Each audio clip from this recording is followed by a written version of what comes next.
തിരുവനന്തപുരം നെടുമങ്ങാട് റോഡിലേക്ക് പൊട്ടിവീണ വൈദ്യുത കമ്പിയിൽ നിന്ന് ഷോക്കേറ്റ് 19-കാരൻ മരിച്ചു. പനയമുട്ടം സ്വദേശി അക്ഷയാണ് മരിച്ചത്. കാറ്ററിംഗ് ജോലി കഴിഞ്ഞ് സുഹൃത്തുക്കൾക്കൊപ്പം മടങ്ങവെയാണ് അപകടം.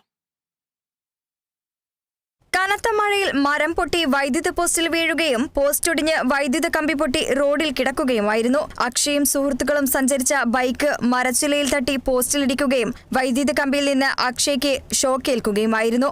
അക്ഷയാണ് ബൈക്ക് ഓടിച്ചിരുന്നതെന്ന് സുഹൃത്തുക്കൾ പറഞ്ഞു. കാലപ്പഴക്കം ചെന്ന പോസ്റ്റ് ആയതിനാലാണ് പെട്ടെന്ന് ഒടിഞ്ഞു വീണതെന്നും പോസ്റ്റ് അപകടാവസ്ഥയിലാണെന്ന് അറിയിച്ചിട്ടും KSEB നടപടിയെടുത്തിട്ടില്ലെന്നും നാട്ടുകാർ പറഞ്ഞു.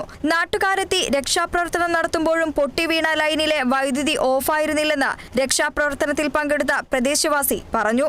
നമ്മൾ ഇറച്ചി വെട്ടിക്കൊണ്ടുവന്നപ്പോൾ ഒരു ബൈക്ക് ഇങ്ങനെ അച്ചിറങ്ങി വന്ന് ഒരു 10 മിനിറ്റ് കഴിഞ്ഞപ്പോൾ കാണാൻ ഭയങ്കര ഒരു വിളിയായിരുന്നു, ഒരു ശബ്ദവും കേട്ട്. അപ്പോൾ പിന്നെ നമ്മൾ ഇവിടെ നിന്ന് അങ്ങോട്ട് ഓടി ചെന്നാണ് നമ്മളാണ് തോർത്തൊക്കെ ഇട്ട് അവനെ വലിച്ച് എടുക്കണ ഈ ചെറുക്കനെ. എടുക്കുമ്പോൾ തന്നെ അവൻ മരണപ്പെട്ടു പോയി, ഒരു അനക്കവും ഇല്ല. അങ്ങനെ കിടക്കില്ല. അങ്ങനെയാണ് നമ്മൾ തന്നെ ആൾക്കാരൊക്കെ എല്ലാവരെയും വിളിച്ച് വരുത്തി. ഈ പോലീസ് വരുന്ന നമ്മൾ ആശുപത്രിയിൽ എത്തിച്ചു പുള്ളിയാ.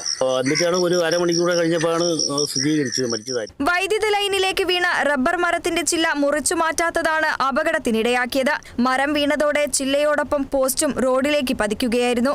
രാത്രി 11 മണിയോടെയാണ് അപകടം നടന്നതെന്നാണ് പോലീസ് പറയുന്നത്. മഴയുണ്ടായിരുന്നതിനാൽ റോഡിൽ കിടന്ന മരച്ചില ശ്രദ്ധയിൽപ്പെട്ടിരിക്കില്ല എന്നും പോലീസ് പറഞ്ഞു. അക്ഷയ്ക്കൊപ്പം ഉണ്ടായിരുന്ന സുഹൃത്തുക്കൾ പരിക്കേൽക്കാതെ രക്ഷപ്പെട്ടു. അക്ഷയുടെ മൃതദേഹം നെടുമങ്ങാട് ജില്ലാ ആശുപത്രിയിൽ സൂക്ഷിച്ചിരിക്കുകയാണ്.